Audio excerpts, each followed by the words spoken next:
Hi, thanks for tuning in to my official YouTube channel. Make sure you subscribe to my official YouTube channel as well as like my official YouTube video. I'm going to give a forewarning after I tell you to go to my website, www.susanmuling.com. I might use some language. So, in reference to how I have acknowledged that I've been a part of the supposed to be consenting adult lifestyle in the official capacity in the year of 2004 into 2005, and I began by actually researching because I wanted to make sure I actually understood what consenting adult lifestyle translated to. I didn't want to ever make the mistake of ever assuming that I actually understood anything, despite the fact that I was born and raised in New Jersey, despite the fact that I grew up going to the 5 boroughs of New York City in the 1980s and 1990s, for those who know those particular locations, and then despite having grown up going to Pittsburgh and Philadelphia and Pennsylvania.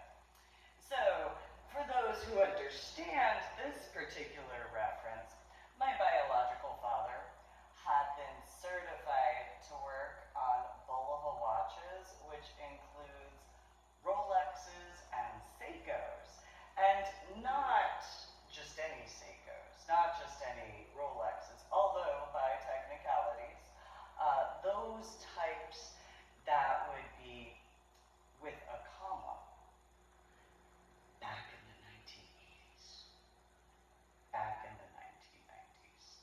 He also was capable to certify gemstones and, additionally, create jewelry. So, and I don't just mean myself and my biological sister by technicalities, depending on your viewpoint on that.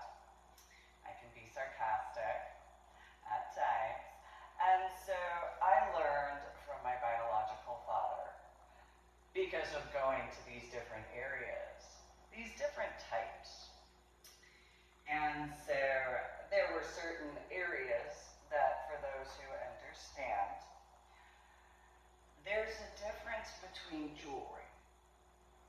There's jewelry that you get someone if they are your one and only. There's jewelry for those who break the 10 Commandments. There's the starting out jewelry, and then there's the jewelry when they get in trouble.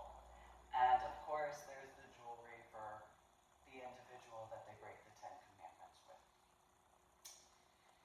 Big difference, huge difference in jewelry, huge difference in watches, huge difference in every capacity of. And unless you are raised by someone who does that, you don't really know that.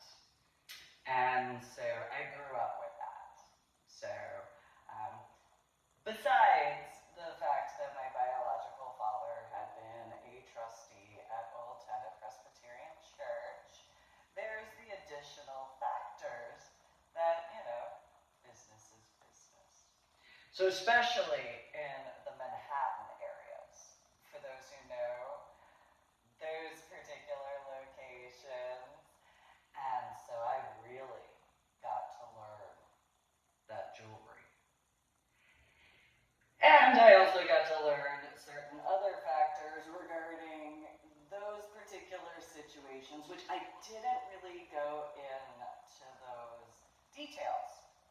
I mean, I did, to a degree, in 2005, more so, than when in a secondary official way in the year 2009.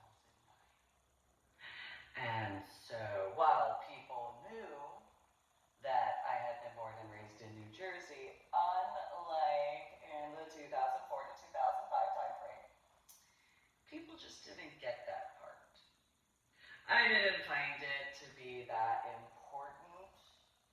clothes, mainly to protect my biological father and my biological mother, and despite certain situations, even my biological sister.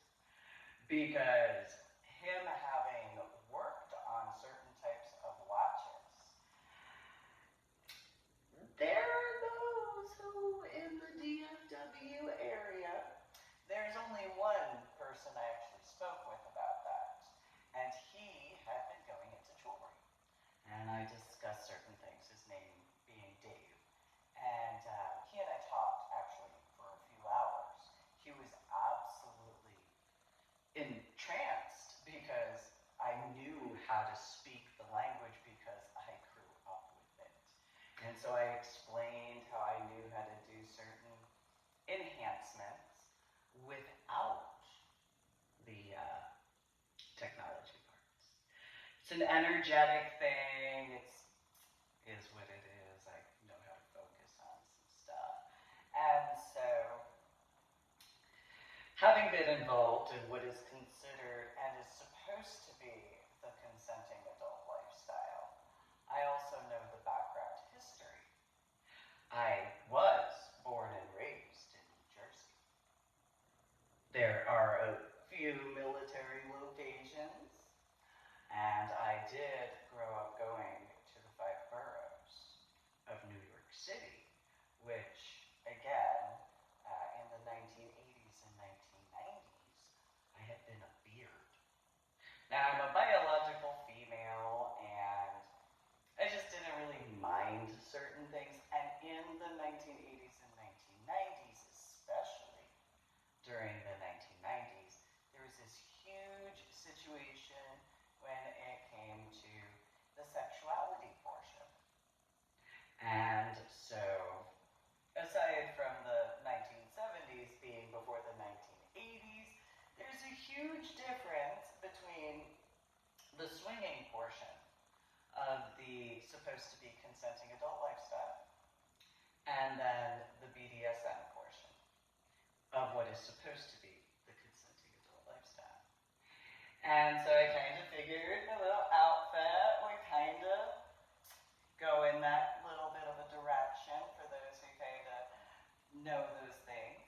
And so in Pittsburgh and Philadelphia, Pennsylvania, yes, there were certain commonalities. It was actually more common in Pittsburgh and Philadelphia for more of a combination than it was in the 5 boroughs, because the 5 boroughs, you were one or the other.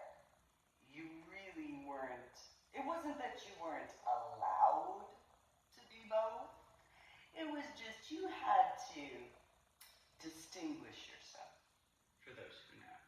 So you could attend events, but you had to distinguish yourself on your own, because if you tried to ride someone else's coattails, there is a vetting process, but there's a difference. So if you utilize someone else, you better be capable to verify that. And I don't mean by a picture, because that is old hat. That's actually the way you get caught.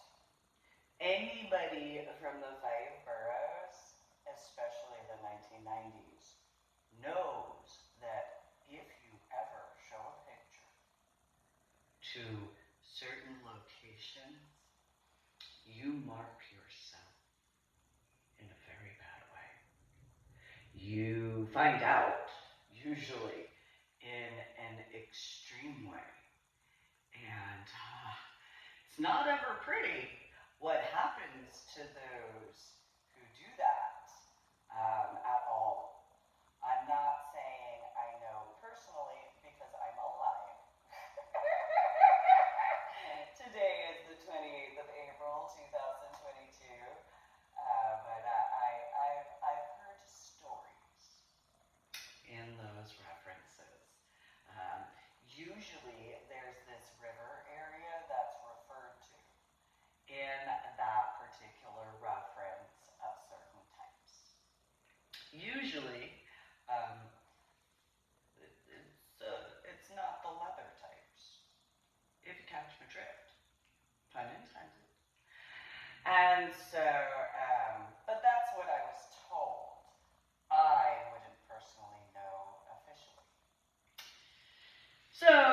in the DFW area, I really didn't go into that except for literally only with one person.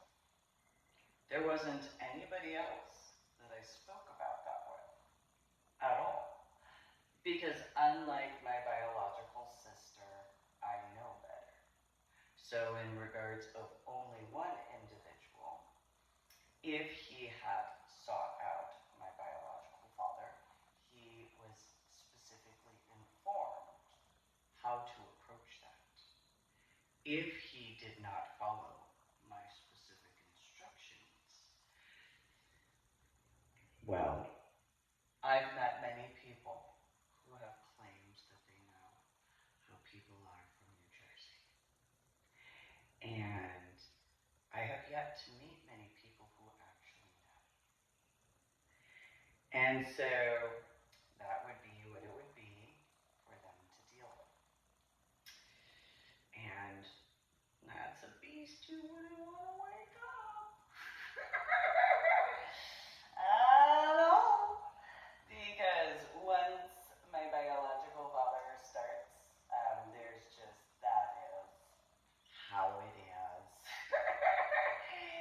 He just, you just know better.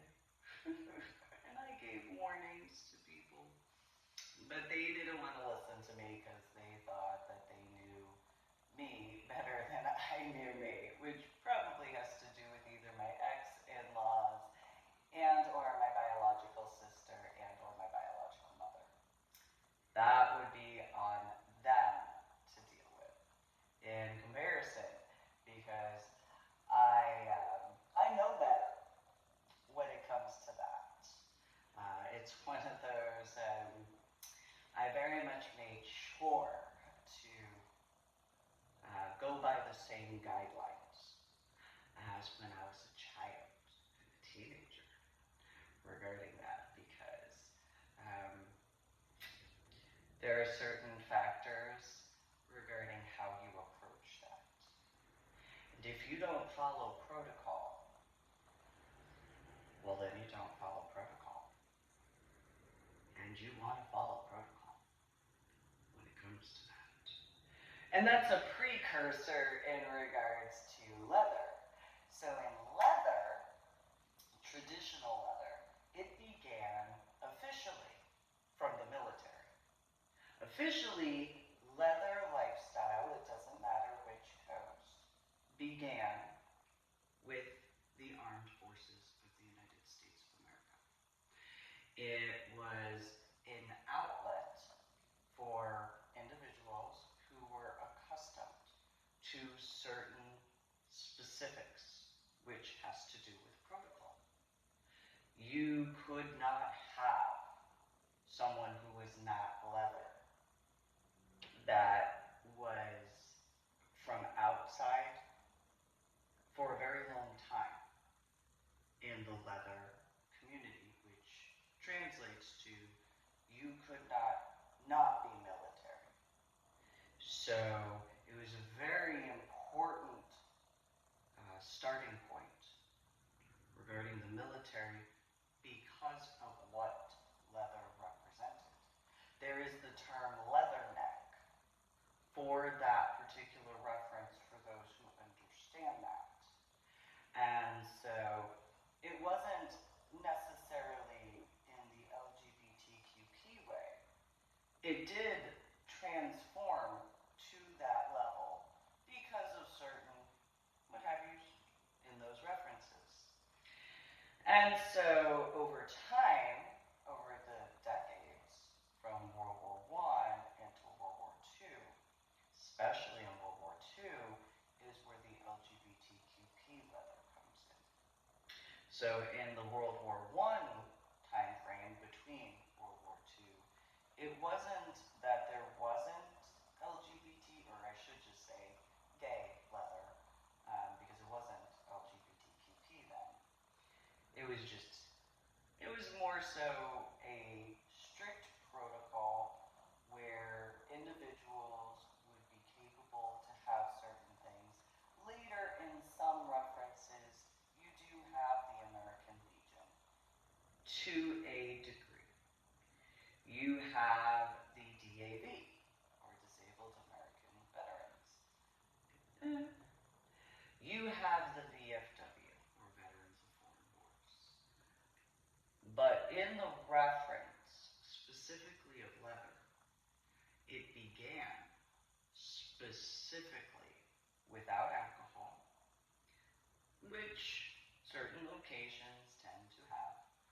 It also was an outlet for specific situations. And so by the time of World War II, afterwards, that was where a lot of the gay leather began, because of certain things that were seen out overseas in comparison to World War I. Those who know the history of World War II and where certain stations were, as well as certain leniencies, that's kind of where that gay leather started to formulate. Now, on the West Coast leather, you had more of the motorcycle look, where you had the leather chaps. I'm sure it's probably still pretty much that way. You had the leather vests in a lot of capacities. Sometimes you had jeans, meaning actual jeans, but in the East Coast area, it was more refined. It was more uniform. It was more similar to, in some ways, the American Legion or the VFW when they have their meetings and they have certain specifics, just not in the same capacity. And so over time, through the 1960s and 1970s, there was kind of a back and forth. But when it came to leather, and as females began to be a part of leather, there were certain specific requirements for attire. Similarly, in reference to males. So on the West Coast, it was jeans and some leather, maybe leather chaps, kind of the motorcycle-ish look. You can take in reference to Daytona, or even in reference to some of the stuff I've seen in Sturgis. In the East Coast leather, however, despite Daytona being on the East Coast, but Northeast, you had specific requirements. It is the area where you have New York City and New York State, specifically Long Island and Staten Island.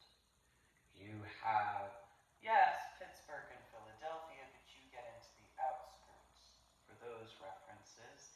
And then in New Jersey, well, you're close to Maryland and Delaware, which is obviously close to Washington, D.C. There are certain, from those time frames, what was explained to me, mandatory dress codes because of certain references. And so in the 1980s and 1990s, it kind of got a little mismatch sort of stuff depending on the coast, but the East Coast leather pretty much stayed the same. I'm sure in certain references the West Coast leather additionally stayed the same, and you could tell, especially because I was born and raised in New Jersey and grew up in the tri-state area, you could tell who had traveled from anywhere else in the country to be a part of the scene like that. You could tell if they came from the West Coast and were just there for an event, a weekend, or what have you, if you knew what to look for. Just as you could tell the difference between someone from the Midwest or the South who was there for a weekend or an event. You knew on sight who was who, if you knew what to look for. You had to have that knowledge. You had to have that background. If you did not, you knew by how you were looked at. You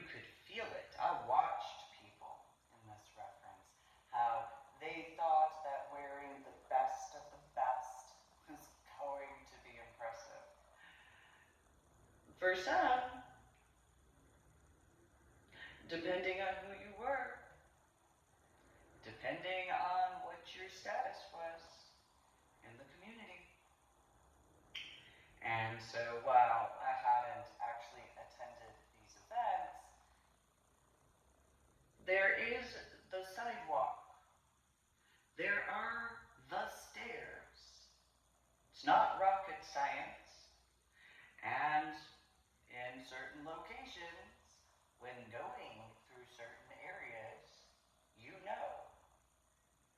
So while some people could say, especially in regards to the state of Texas and other locations, well, you were young. Yes, I was. I also have eyeballs, and I could see. And children kind of see a lot more than some people might give them credit for. And they pay attention to certain details that others might not think about. And so I've given the reference where my biological mother was like, don't pay attention to that, let's go this way. Well, there's a few locations that were like that, and it wasn't just in the Soho area. So, you just keep going down. That's nice. You look pretty. And so, and having had experiences regarding my biological father and his business, and then my babysitter, Sunny Sonia, and her friend, Nora, as well as her husband, meaning Sunny Sonia, regarding Joe Jose, and then Joe Jose's son, David. I knew a few areas in the 5 boroughs. So I know it's probably a little bit of a stereotype in certain regards. However, David had earned a 1-year contract with the Gap Company because he had designed a Christmas display in the Freehold Raceway Mall. That was a contest, and he won. I'm not saying it's that much of a stereotype. However, what I am going to say is he used a lot of glitter. And since Sunny Sonia really liked the holiday Christmas parties, he had quite a bit of inspiration. And with the fact that I was literally the only female child who wouldn't argue with him if he wanted to sew something. It was okay, because I knew and I understood. So it was one of those, okay, fine, I mean, I know I'm a biological female, but okay, fine, I'm the own. Because I was hanging out in the backyard making mud pies. So, going from that, fine, okay, sort of thing. And so I grew up with this. This was my childhood, literally. This was my babysitter, her husband and her son, and then there's their daughter, Liza. And so it was one of those, it's whatever. And then please don't pretend the suburbs are all clean cut and cookie cutter, no matter how much they want to try. You got some of the kinkiest people in those suburb areas. I'm just saying, hypothetically. And so it's one of those, yeah, okay. And then there's my biological mother's sister, Chris, who is a proud hippie. So, then there's that swinger portion. I've seen a few things I probably shouldn't have as a child, but it is what it is. I'm not even, like a lot, but it is what it is. I'm alive. I've seen a few things, I've known a few people. It is what it is. And so, fast forward to 2019.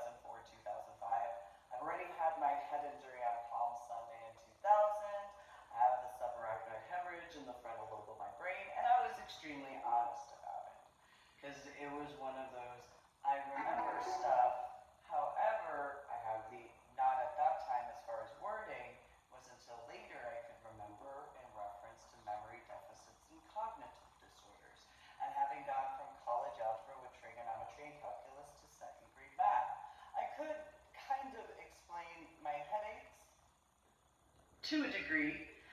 Usually it was, I have blood on my brain and my head hurts a lot. That's usually what I explained for those who remember me from that point in time. And it was during the first separation and all that stuff, so I didn't get involved in the supposed to be consenting adult lifestyle until towards the end of 2004. However, I had known people in the different communities in those aspects because of the San Antonio pagan community, especially in 2004. Later, in the year of 2019 or 2020, I remembered that in 2001, when I was working at Chili's, there were a bunch of people who had these postcards in reference to Temple of Flesh. I didn't remember that in 2004, probably having to do with that subarachnoid hemorrhage in the frontal lobe of my brain, possibly having to do with the fact that I was pregnant with my son, and hypothetically the amount of pain to deliver my son, probably not the most important memory at the point in time of 2001, especially in September. It's when he was born. So, there were a few situations that I was taking care of, and then I was also having to take care of myself. So, by the time of 2004, 2005, I don't even remember seeing postcards. I think the first time I saw postcards for Temple of Flesh was around, I think it was actually Exotic Easter, in reference to my own postcards. I don't even remember postcards from before then, especially because in 2009, while I was in the DFW area, you didn't really see it. In the year of 2005, I don't remember seeing postcards at the events. So there's also that.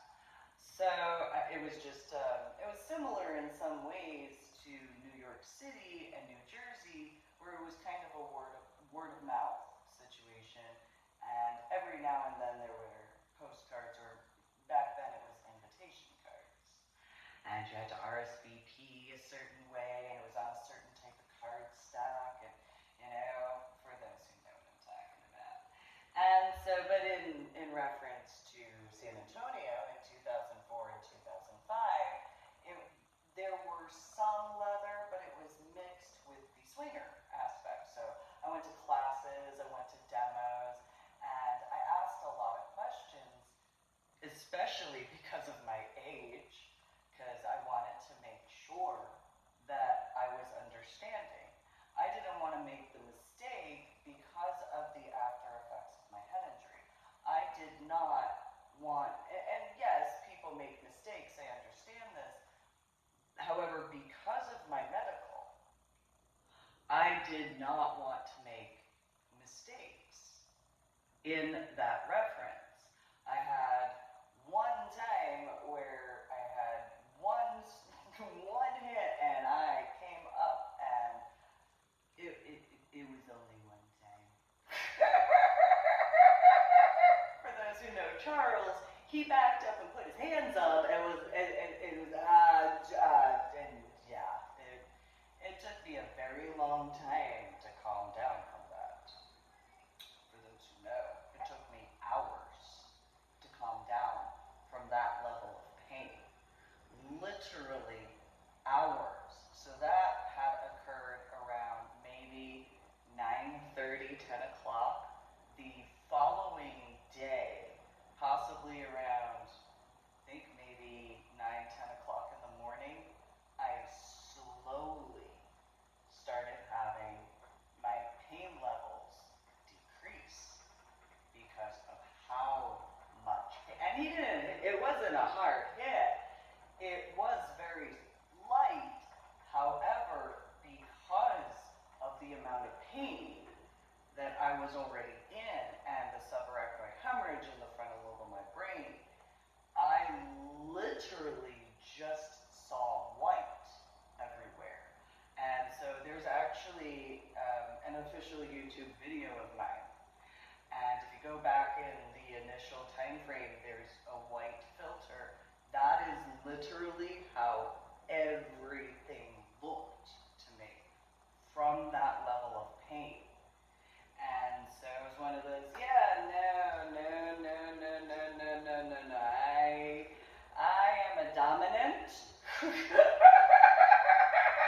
I am a dommy dom. I don't matter. I am a dominant. Yeah, no. I read these books, and that's nice. I can look at it in a multifaceted way. You know, for my son that I gave birth to and my daughter that I gave birth to, yes, I can take care of whatever. Anybody else? Nope, I'm your dominant. That's it. No other option whatsoever. Either I'm your dominant or we can be acquaintances or friends. That's it. Nothing else, no other option at all. Sure, I can date, but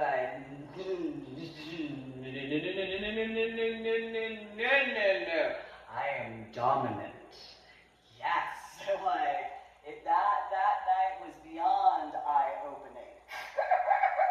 Literally, because I just saw white, and then these random little lines that kind of outlined people here and there, and it was so excruciatingly painful that it, just for the pain level to decrease, not where it actually went all the way down, it literally just was starting to be noticeable at that time.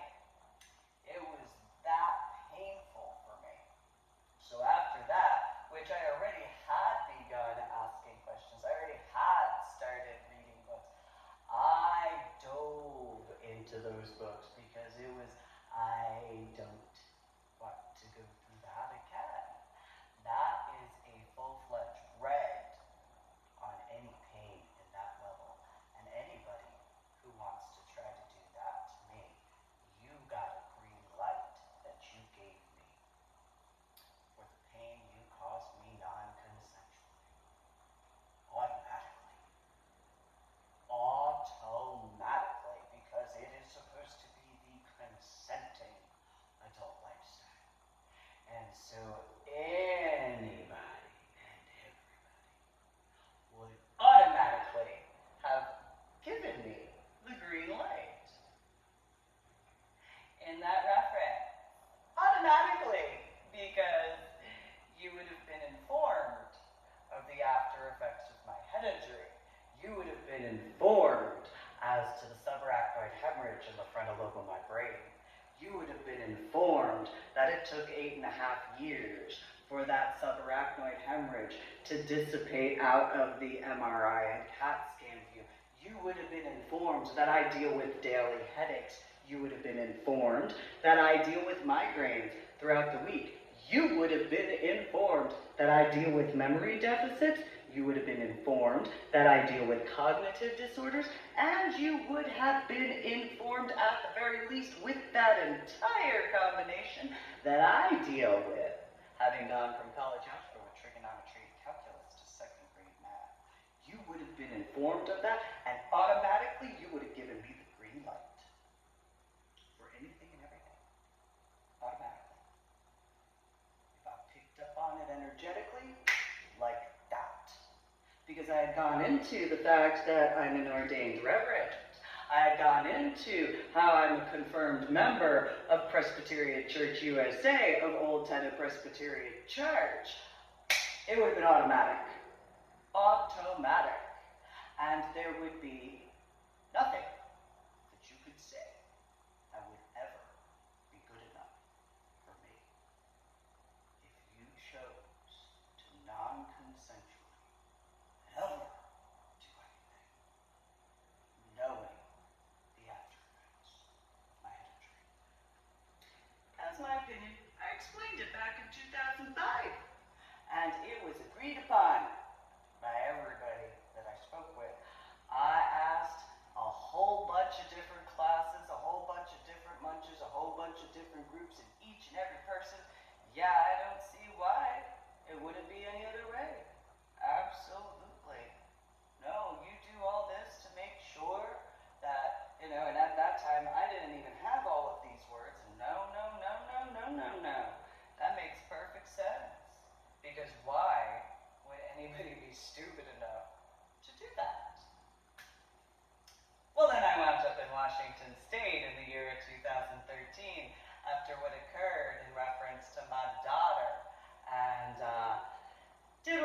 my son and I after everything that was going on. So, there's all that scuba diving stuff, and sure, I didn't bring up Irving 2011 at that time. It didn't matter. There was no need to actually bring up Irving at all. No need to even bring up my scuba diving by technicalities. Just the facts of the after effects of my head injury on Palm Sunday in 2000 gave me the green light. That all counts.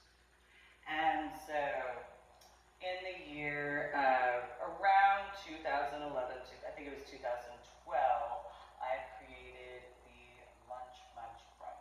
Might have been 2010, but it was where, in the daytime, we would meet at a location. It started out at La Madelines, and then it got really big fairly quickly.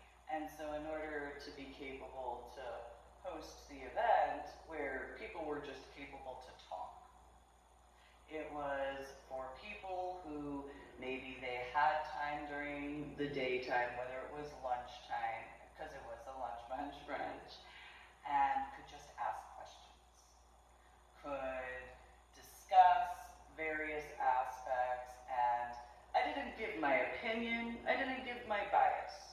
We would have a different topic that I assigned each meeting, and we actually met once a week because of the facts of knowing that the Austin area is a hub.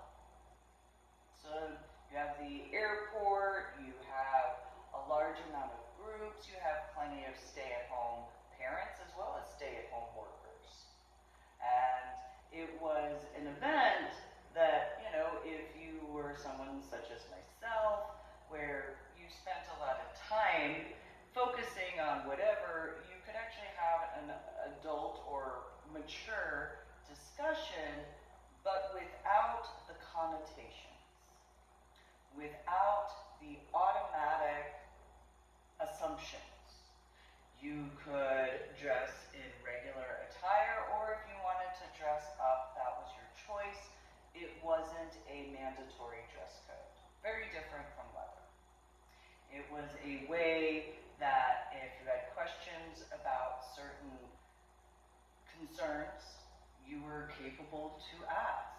Whether it was medical because of my background, not because I have a degree, because of when I was in 5th grade and having read all of these college textbooks in regards of human anatomy, as well as all of the additional work I had done in the year of 2005 most specifically, but then by that time I had earned my 26 scuba diving certifications. I was in the Dominant Mentor program additionally, and so I was doing a lot to ensure certain things. Part of my scuba diving, one of my scuba diving certifications is actually first aid CPR with an AED.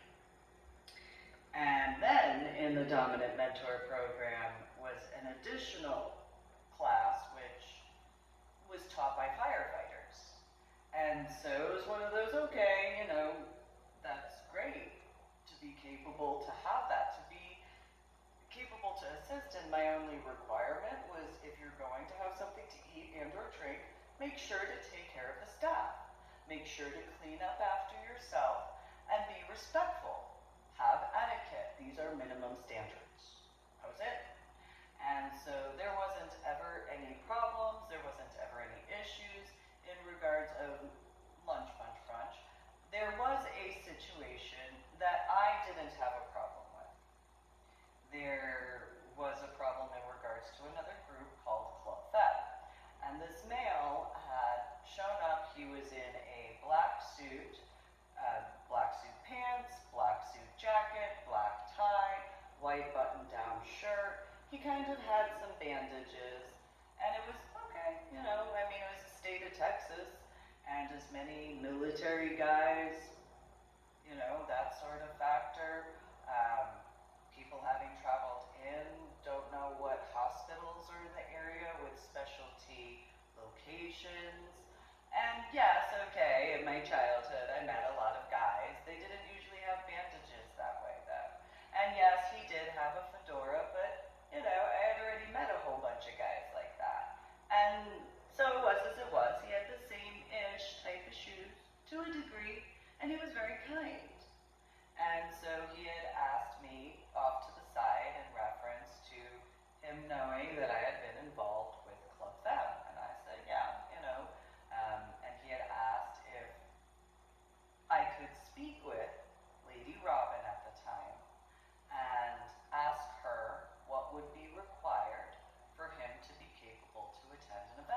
which is a very New York City way to do things.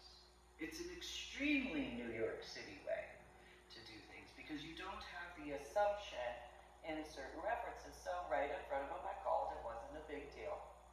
Called and she had her response, which was not positive, and it was, oh, I don't know anything about any of that. And shortly after that, there were problems between Club Femme and I, just from that. And while there were other situations, so this was 2012, it was as it was. I wasn't willing to get into the details. I wasn't willing to argue. Less than a week later, I had dealt with a Home Depot situation regarding the DFW Club Femme. And it was, I'm dealing with my daughter's situation. She was in the hospital again. I was dealing with making sure I was doing the best I could for my son. I was taking care of myself not only in reference to the after effects of my head injury on Palm Sunday in 2000, but also in reference to my scuba diving in 2009, and then there was the situations regarding Irving in 2011, which I didn't discuss with anybody about Irving at all.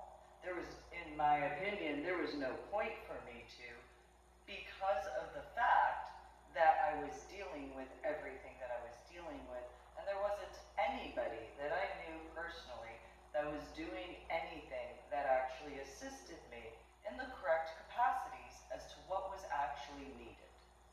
Nobody had ever asked me what I needed. Nobody ever, nothing. There wasn't anything. And so I didn't understand the situations regarding the Club Femme and DFW. I didn't understand the situations regarding Club Femme in Austin. And essentially, at that point in time, I think shortly after the Home Depot phone call,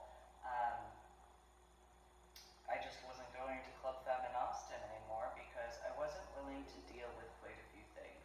There were a few individuals such as Matt and Anna who know what I'm referring to in those regards as far as the Dallas Galleria Air Force laptop situation. And I just wasn't willing to get involved with it. It wasn't important enough to me. It might have been important to them. It wasn't important enough to me. Because realistically, what was important at the time for me to focus on was not them at all, whatsoever. And so what I needed to focus on was my daughter's best interests, my son's best interests, and my best interests. And because of the fact, the way things had gone since 2000, additionally in regard since 2009, and then the situations in 2010, 2011, and 2012, I just didn't care enough about them. I mean, I guess they could possibly try to say I just didn't care. Because in comparison to what I was dealing with, none of that mattered. Especially not by that point in time. So it was one of those, I was focused on what I needed to take care of. Then there were the issues in reference to my laptops and cell phone stuff, and it was one thing after the other that I just was exhausted dealing with. And I was doing everything I could all by myself. There wasn't anybody in person, face-to-face in person with me that was actually assisting me on a daily basis consistently, or even on a weekly basis consistently. So it was just one of those, whatever. I had come up with the idea, though, as far as this group called WHIPS. It was, for short, Women Honor and Power Over Submissives. And the group that I had asked if I could arrange a opening meeting at one location, and the individual said, no, that's not what's needed. Okay. And then in reference to another location, which was Temple of Flash, and there was so much drama that was going on at the time in 2012 that, fine, I created the Fet Life group, but I didn't ever begin it in the ways that it needed to begin because of the background. It was not ever intended for any professional to show up to that event and ever bring up that they were a professional. If they brought it up, that was going to be the end of it, because that was not allowed. I didn't care whether or not they were professional. That didn't mean anything to me. I obviously knew people, having been born and raised in New Jersey. Not just that, but then there's the 5 boroughs, and then there's Pittsburgh, and then there's Philadelphia, and then there's Maryland, and then there's Delaware. So the amount of individuals I actually knew when I was a child and a teenager is a long list of individuals, locations, etc. Again, referring back to my biological father's work, having been certified by the School of Bulaba, and the Seiko watches, and the Rolex watches, and the Bulaba watches, and being capable to create jewelry. On top of that, he actually sold certain pieces. So if you needed a specific type, he was one of those individuals. Where if you needed something specific, forget what you could find online. He could either make it, or he knew a guy. There was no middleman in that reference at all, if you wanted certain pieces. And so, individuals who met their significant other in certain groups, but they didn't feel comfortable going to certain locations, not because they didn't want to show off who they were with in whatever capacity of, usually though, within the LGBTQP way. It was a specific, those would know, and those particular references, especially in the 1980s and 1990s. So he had his specialty case with the specialty jewelry. And I got to meet a few people that way additionally. And there were a few that it was always fun seeing them excited, because it just, the different bangles and stuff like that, and the specialty work that was added to it, because it was known, certain guys, and it was as it was, and so things went the way they did. So for me, as a child, despite the fact that I wasn't ever a professional, I didn't care about that. I knew plenty. Again, tri-state area in the 1980s and 1990s. You don't even have to go into the locations of, you have the LGBTQP in certain references, and then you have the supposed to be consenting adult lifestyle, for those who know those areas. And so it's one of those, So, while some people had issues, such as the reference regarding Club Femme in Austin, and supposedly Club Femme in Dallas, I didn't ever speak with anybody. Nobody from Dallas or the DFW area actually ever spoke with me. There wasn't any point in time where someone from Club Femme officially came up to me and asked to have a mature adult, responsible, respectful, mature etiquette conversation, discussion, or I should just say more so discussion, in comparison. So it was one of those, I don't have time for that. I have more important things to take care of. So then, fast forward to Washington State, and when at Club Sapphire, there was a female who brought up her being in Club Femme, her name being Jade, and it's one of those, yes, in 2020 or 2021, having thought about it, it's one of those, well, if you were trying to make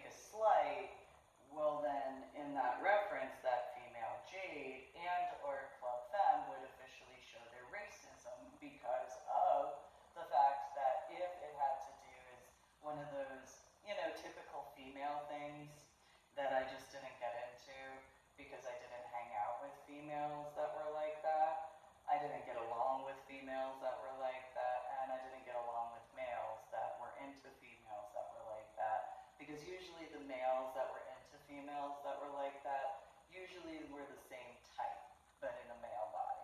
And it didn't necessarily mean that they were LGBTQP, it was just they were so feminine internally that it was just, for someone such as myself, is just a disgust, personally, for those types in those ways.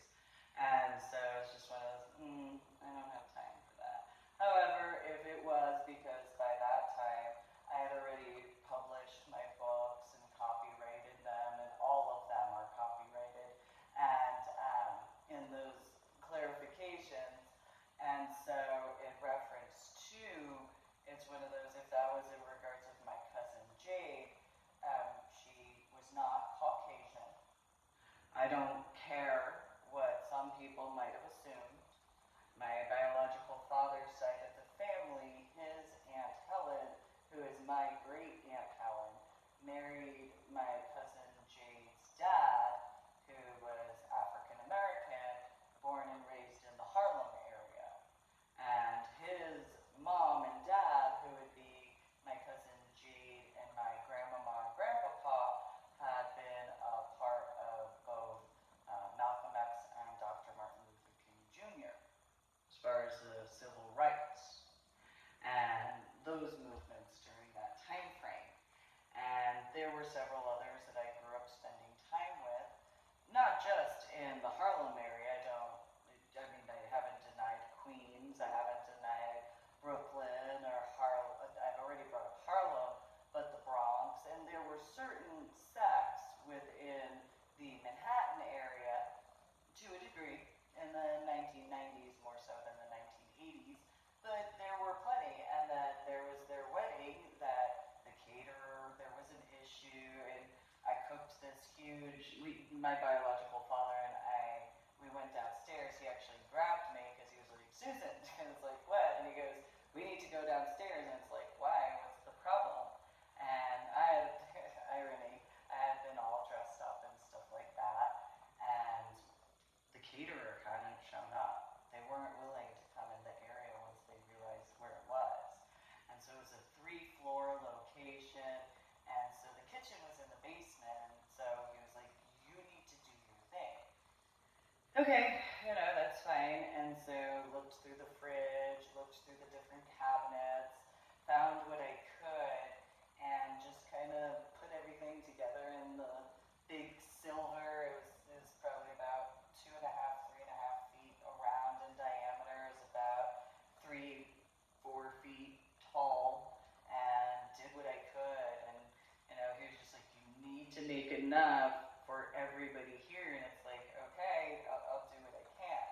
And so he cut up what he could, and I cut up what I could, and found he had to take care of the vegetable portion because I couldn't handle that.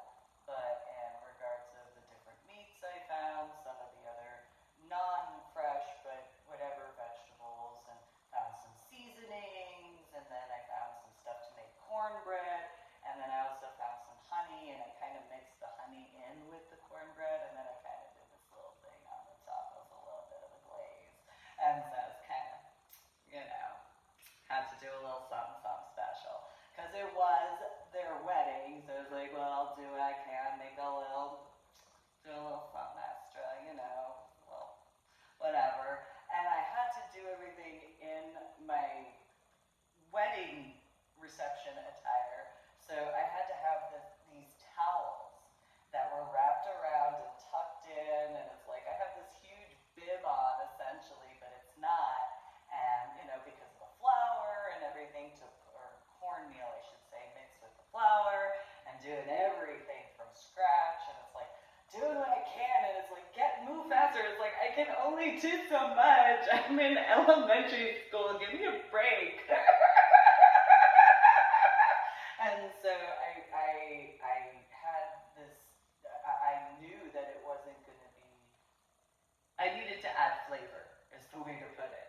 And I climbed on top of the countertop because he had run out to go check something, because I could see that there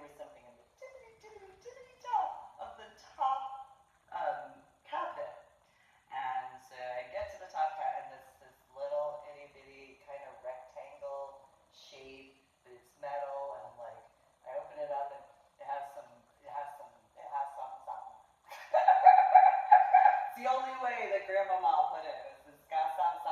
I was like, okay, whatever. I can't remember what it was, but it kind of had a red coloring. It was some powder.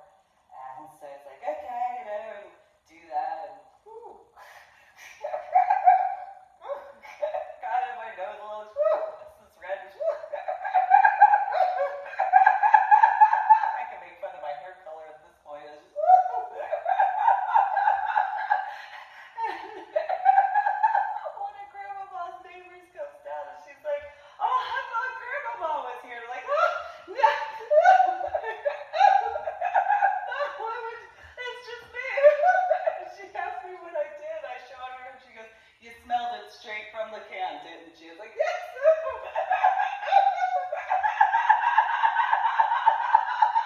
And she's like, yeah, that'll get you. That'll get you every time, girl. It's like, okay. The rest of the time, it's just sneeze.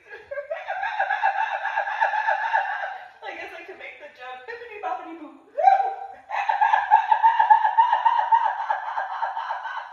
And so I'm stirring everything up, and there's plenty of food, thankfully. And so getting the cornbread taken care of, and cooking on it. It was a flame stove, so it's like, all right, you gotta do a little something. So get everything taken care of, and have this huge tray, multiple of them, with the little heavy cornbread stuff. And Mike ran down the street to go get some butter because that was the only thing that was missing. And so we did all the stuff that we could and brought it upstairs, and it's like everybody had a minimum of 2 bowls. And some were capable to have 3 bowls. There was just enough. Well, my grandmama, I'm sitting with my buckung and my buckpoo-ish. I'm at the kids' table with my cousin Jade, and my buckung and my buckpoo, well, more so my buckung gets called over, but my buckpoo went with. My grandmama wanted to know who cooked. And she wasn't expecting me. She was not expecting me to have cooked at all. And so I go over and she's like, you cooked this? What? You? And yeah, and she's like, oh, child. What I do? Because those who know, you never know. You never know. Ooh, child. I only had to add a couple of drops of my love in hot sauce. It's like, is that a good thing?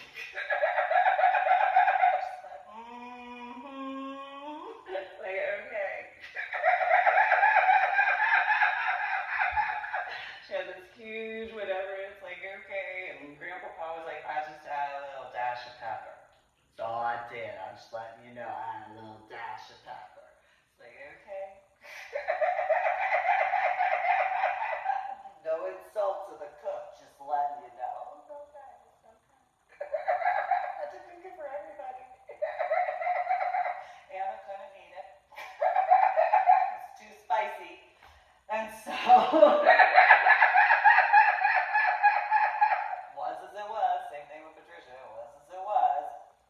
Well, they had cornbread, so whatever.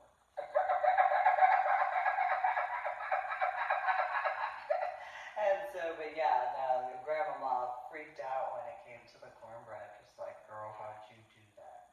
It's like, oh, I just add a little bit inside, a little bit. And she's like, girl. That's all it was girl. It's like, okay.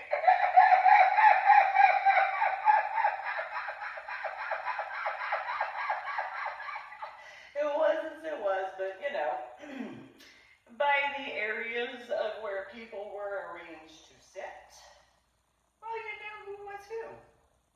And so it was one of those, okay, hi guys. It was as it was. It was as it was. It's the early 1990s. And so I grew up the way I grew up. And so, and so, a lot of people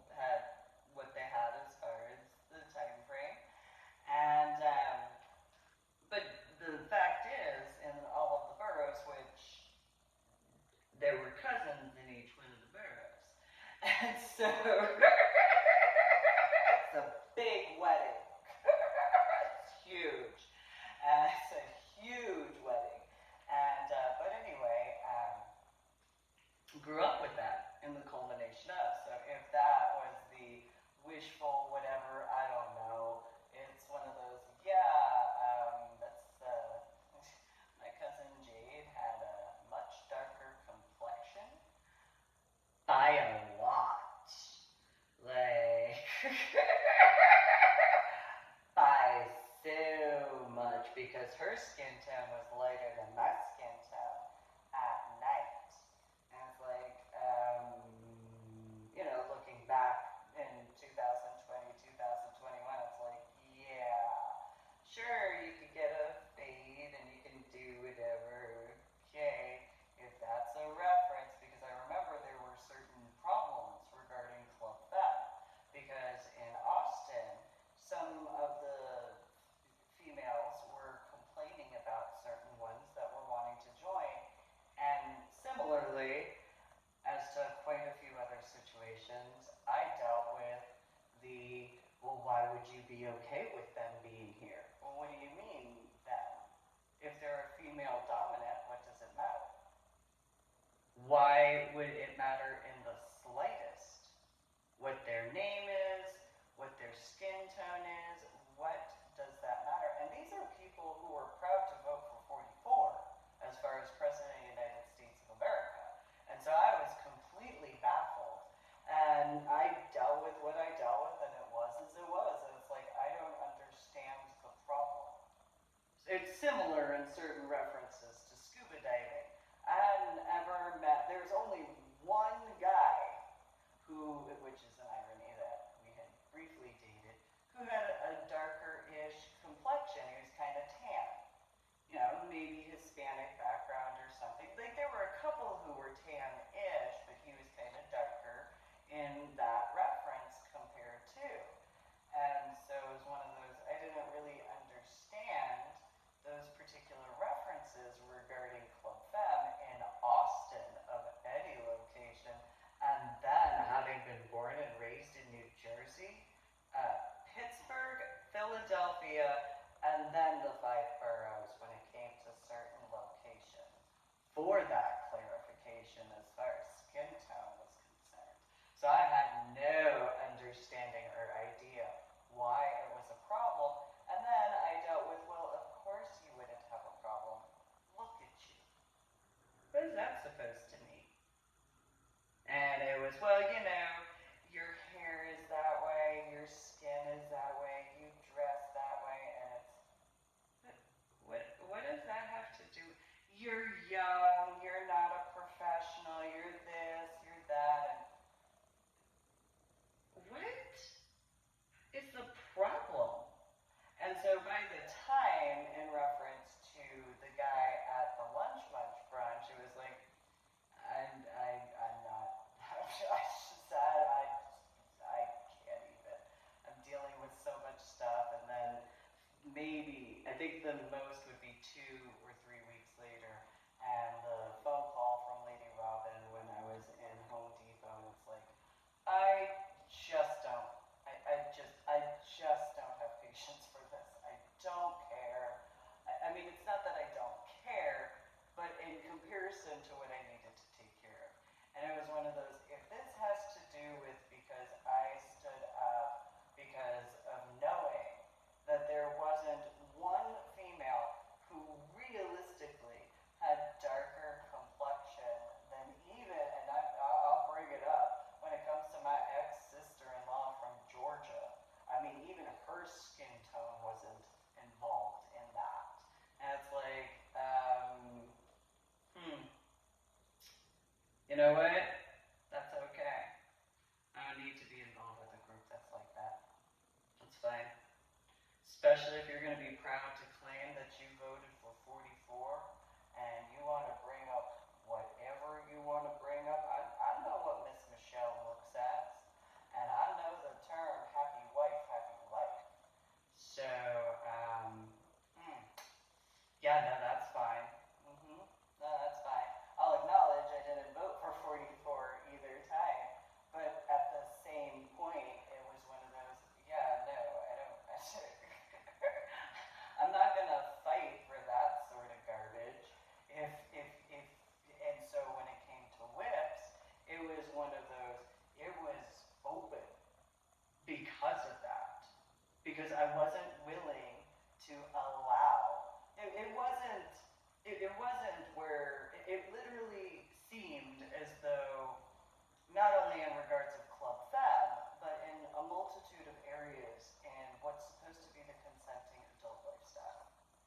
And so it was one of those, I knew where I was born and raised. I knew what I grew up with. I didn't care as far as how certain things were. And it only really reminded me, especially when it comes to whips.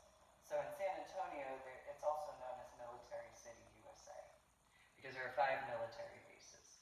And I knew that I could not be the only female dominant, whatever skin tone, and whatever as far as professional aspects, it's just that it wasn't for that.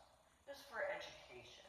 So it reminded me of my childhood when taking my textbooks from Asher Holmes Elementary School and going and visiting my cousin and discussing that. It was no different to me, where it was like, it is not for anybody to promote themselves. It's not about that at all. It is about education. It is to make sure that, and it wasn't even just in regards of, which I would guesstimate would be the assumption, that it would be in the reference of female dominant in comparison to female empowerment. And where the capability of individuals that were females and males didn't matter. Where no, it's not a performance area. No, it is not where you are to promote yourself. If you want a date night and you're a professional, whatever, don't promote yourself in here. But this is for specific aspects, whether wherever you align yourself, and having the capability for a genuine open discussion. So I had been messaging back and forth with a female, I think she was out in Chicago, and it was one of those, I thought it was important because she didn't remind me necessarily of my grandmama. She reminded me of one of my grandmama's friends. I do acknowledge that. She reminded me of, there were a couple people who would come in depending on the weekend and stuff like that. Although the female that I remember, she had longer hair. If I remember, her hair was about shoulder length. But she had kind of a similar facial features. And it was one of those, no, I don't care where the female aligns herself, and I don't care where the male aligns himself, but I thought it was important for genuine aspects, especially in what became Military City, USA, for that genuine understanding. So that way there could be actual discussions in a non-judgmental way, where it was similar to my lunch munch brunch, though at night, because of the facts of early enough in the evening where it didn't actually impact the event itself, but late enough where people could go and get changed after whatever as far as that, and actually have that capacity. So whether you were professional or not, that wasn't the point. The point was, no, there is no professional aspect because I don't want anybody discussing their professional stuff. It didn't matter whether pro, dom, or whatever, or professional as far as whatever employment. That way people could actually have an actual discussion, because I knew plenty of people, especially when it comes to the leather aspect, I knew plenty of people who would travel from Killeen into Austin. And yeah, okay, fine, whatever, in certain references, but having the capacity of, especially the motorcycle ones, having the capacity of having their drive, and okay, chill, whatever, and actually having that, especially with a few of them, having the knowledge of certain connections in reference to the local area. And having woken up at Fort Sam Houston, I knew who was there, not by name, but the groups. And being capable to go over certain factors, where instead of certain opinions and instead of certain biases, actually having that. So it also additionally goes back to my basic training and the first 24, 48 hours for the female who had the braids in her hair, and having taken the stand in regards of, because that's the natural hair. It was within regulations of the UCMJ. Well, as many military and in the combined aspect of how Temple of Flesh had uniform fetish ball, and there were certain situations regarding, it was one of those factors where there would be the actual capability for discussion in comparison to the assumptions, and instead of it being a fetish, where there's the actual clarifications of a few things. And so, yeah, later I authored and compiled a bunch of books, and you can go to my website, www.susanyeling.com, and go to the book section, as well as the Ornery PSA, which is my journal blog. But it was one of those, I figured that with, especially regarding my background, having that capacity, and then additionally, not just my background from my childhood and my teenage years, not in the same reference, of course, but having the capacity of actually discussing these situations where it was a genuinely open discussion, and having the capability of, okay, well, you know who's over and whatever it is, what it is, I see the sign over there, whatever it is, sort of thing, and that sort of, well, whoever, whatever employment of whatever it is, MOS, I'm looking over here, whatever. Oh, look over there, look, there's that, okay. Sort of situation where in that understanding, especially when you add the fact of during my basic training, which additionally during the Dominant Mentor program before my graduation, one of the essays as far as homework was concerned had to do with the projection screen that I remember. Saw that up on the side. I didn't want to ever see that in person. And so it was one of those, oh, well, that's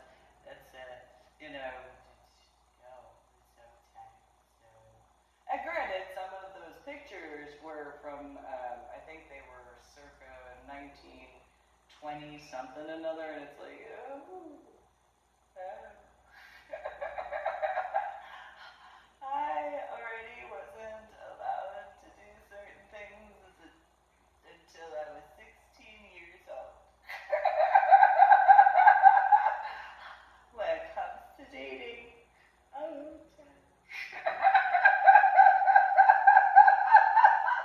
Good morning.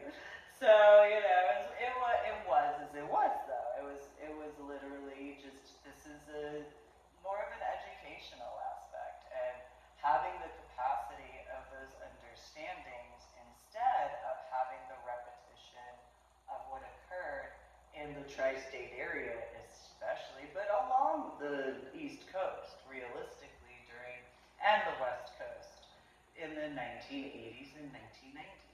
I lost a lot of people that I knew. There's the 1993 attack that occurred that I obviously knew quite a few people because of Joe Jose and his work at the World Trade Center and the World Trade Center Plaza.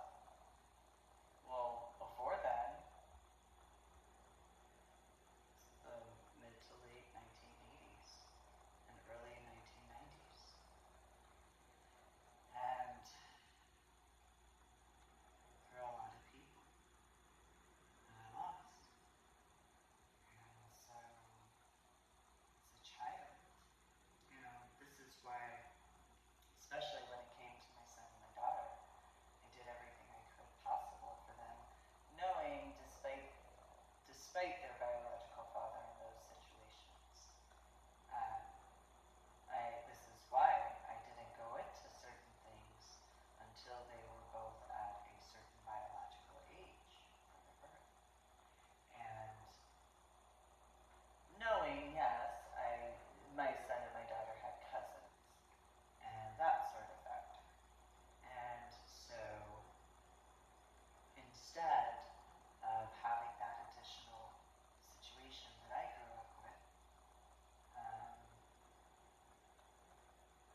certain signs in nature that I was noticing, and I couldn't hesitate. For those who understand certain energetic factors, it literally just seemed that it was mandatory. That if I didn't do something right at that moment, I don't know what was going on. I have no idea, to be honest. And so I sent it to some people in the Texas area, some DFW area guys, as far as finding A and finding B silver lining. And I don't know what happened. I wasn't actually informed. And so when I went back in 2019, I mean, there were only 2 people that I saw at one event-ish that I remembered, and then one couple that I had remembered for a little bit, and a guy, or 2 guys that I remembered-ish. Other than that, I don't know what happened. And so nobody really said anything as far as any occurrences. I was informed that something had happened 5 years before, essentially, so it was like 2014. And so I wasn't actually told what occurred. Nobody let me know of that. And so after a certain point, because of being capable to pick up on certain things, it was one of those, well, either you speak with me in person, face to face in person, or I'm not gonna, it's a similar thing, I'm not gonna fight. I have other things to take care of. And so either you're going to be genuine and reach out and speak with me, or it's going to be what it's going to be. And you can deal with it. Because I had other stuff to make sure that I could clarify and verify with everything that I was working on. And still am. So it was one of those, I don't know what these situations were. I know that I was informed by a guy who had worked at a correctional facility in Bastrop that there were certain situations. I had been, and he had assisted me during Thanksgiving for that particular reference. He had informed me that he had recognized a few individuals regarding Club Femme. And it was just, I think it was someone with Lucille, for those who know. And then there were a few other factors. It was one of those, well, nobody officially informed me of little aspects in a way that I would understand. So by that time, I was taking care of what I was taking care of, and it was time for me to continue on my own way. That was the end of it. That was it. So I wasn't willing to wait around. I wasn't willing to, if I give the opportunity, and you know I move swiftly, then you know I move swiftly. Doesn't matter about other situations. You have the capacity to contact me with etiquette and respect, and I'm not going to guess. I'm not going to play games. If that's your choice, that's your choice. I don't have time for that. After as many as I personally lost, I know not to waste anything. So, I just know better. I know my background, I know what I've experienced, I know who I have known. I may not remember them by name or by face, but I do remember as who I do remember, and it is as it is. And so I had to take care of what I had to take care of. And so I did my updates in my journal blog, the Ornery PSA, on my website, www.susanmelaine.com. And I had stuff to take care of. So if individuals could have told me similarly in the hypotheticals of up in Washington State, if I was accurate in the modern day book as well as my updates, that was a choice. Everybody was informed in regards to the after effects of my head injury on Palm Sunday in 2000. People were informed in regards of my subarachnoid hemorrhage in the frontal lobe of my brain that took 8.5 years to dissipate. I told the truth. If others didn't want to believe me, that's on them. That's not on me. If it was their issues regarding my scuba diving, well, that's their issues, not mine. If it was in regards of whatever, I don't know, it is what it is. That's on them. And so I have been honest from the start, and I did the best I could. And if it wasn't good enough for others, well, the reality is I gave birth to my son, and I gave birth to my daughter. That's it.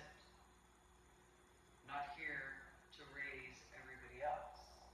I will assist where I can, and yes, I will raise consciousness where I can, but that is a choice that is made. It is the proverbial saying, you can take a horse to water, but you can't make him drink. And so, I know better. I've watched it before. And so, took care of what I could take care of. And if instead of whatever, then whatever. However, if individuals showed up to Washington State from the state of Texas and or Illinois, whatever as far as who I may have known in person at one point in time, and could have been honest with me, and in truth been honest, speaking with me, in Washington State, all they had to do was ask me by name. I never hide that. So, it is what it is. If the situations that got stirred up in, not just during my Medal of Honor art project trips, but also in the reference of at Sapphire, well, I made the attempts to actually clarify. And not only clarify my own stuff, but if others verified as far as whatever levels thereof, I appreciated my time, and I still appreciate my time out at Sapphire. I had enjoyed myself where I could, despite what I had to take care of. However, what some people may not have realized, if they didn't recognize that, it's probably because of whatever they were doing when I knew them.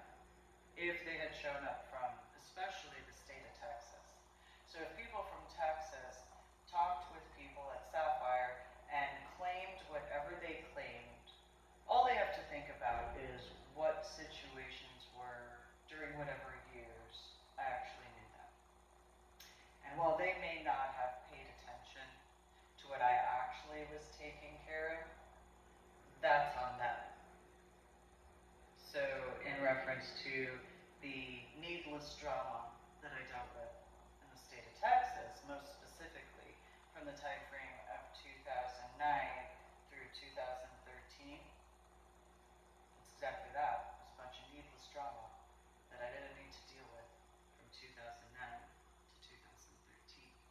And so while some people may have had whatever opinions they had, I was no different than I actually was. So whether or not people paid attention before, especially 2004 to 2005, despite my hair and despite my tattoos,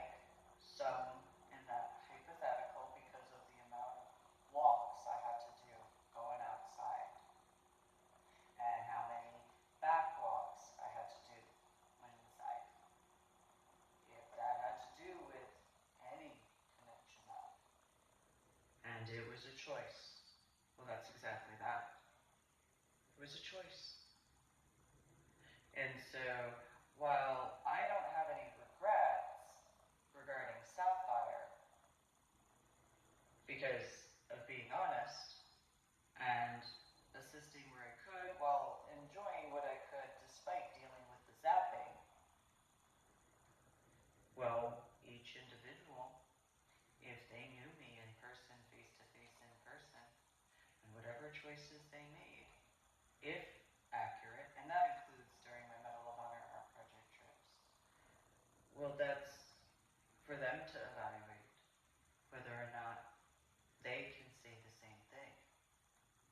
So if they can say that they don't regret anything in truth, then that's what they can say. I know I can say it and mean it in truth. And so additionally, regarding my books that I published through Amazon, I didn't ever contact anybody from the area in that reference to my books. I never authorized that. I only authorized directly through Amazon, and that was it. I didn't ever give anybody permission in regards of. So if similarly regarding New York City and how if you were to show a picture or whatever in comparison to Washington State, whether in regards of Sapphire and or Amazon, because of having published my books through Amazon, well, there's the clarifications and verifications as to that. And I didn't offer to do book signings at the time because I had other things that I was working on.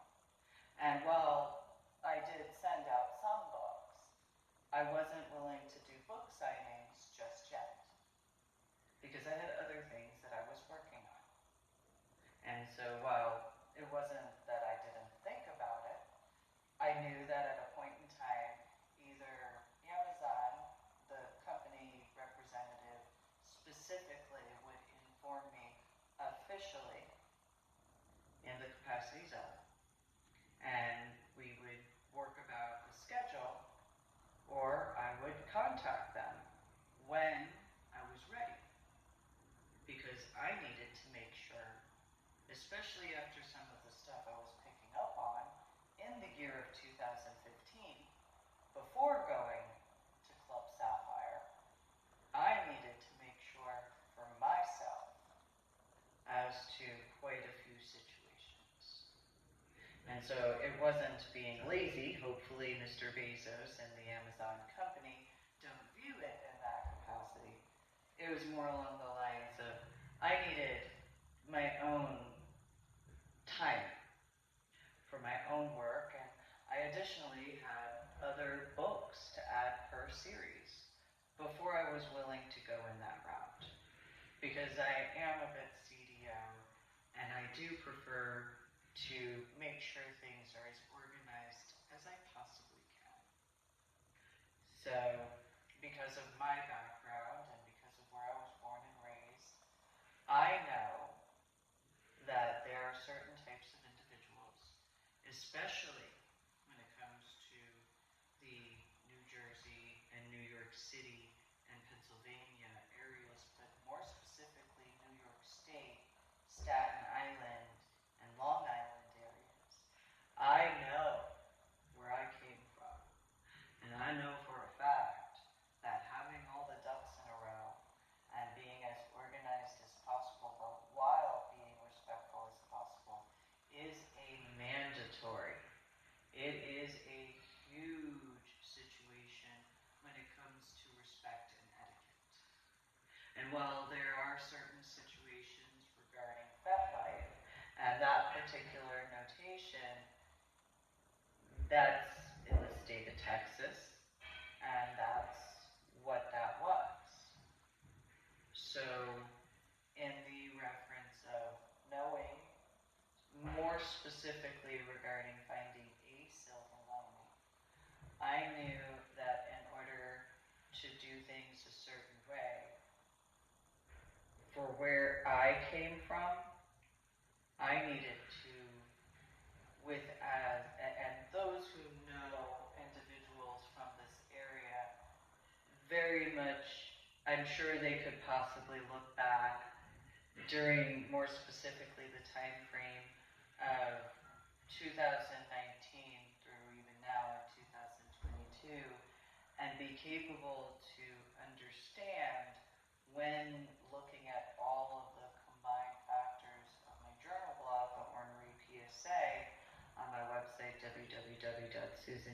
LGBTQP.com, though additionally in reference to my official YouTube channel, as to having to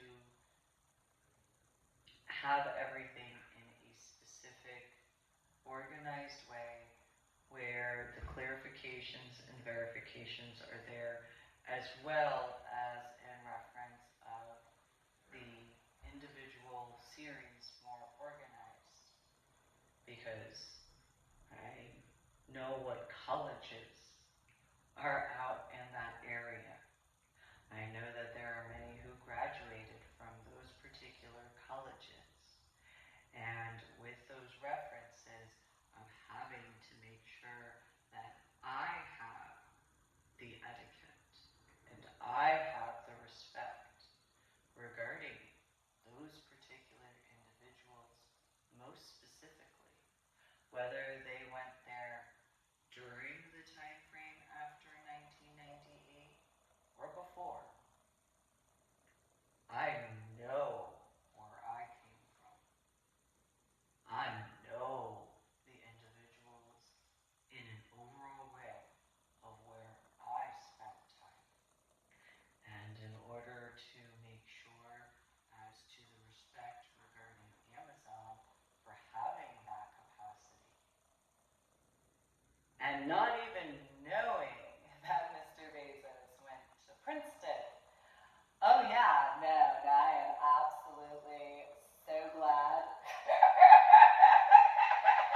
I am absolutely excited that I went the way that I did, because I know how some Princetonites can be.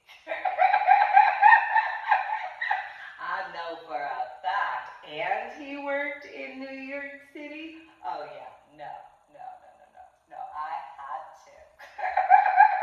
It's also being respectful and professional in those regards. However, yeah, no. The irony, I recently had completed, and I think I uploaded it, regarding a overall to the East Coast area and going to the references between Princetonites and Rutgerians. Yeah, no. And then Mr. Bezos went to Princeton, and there are Rutgerians and stuff like that. Yeah, no. No.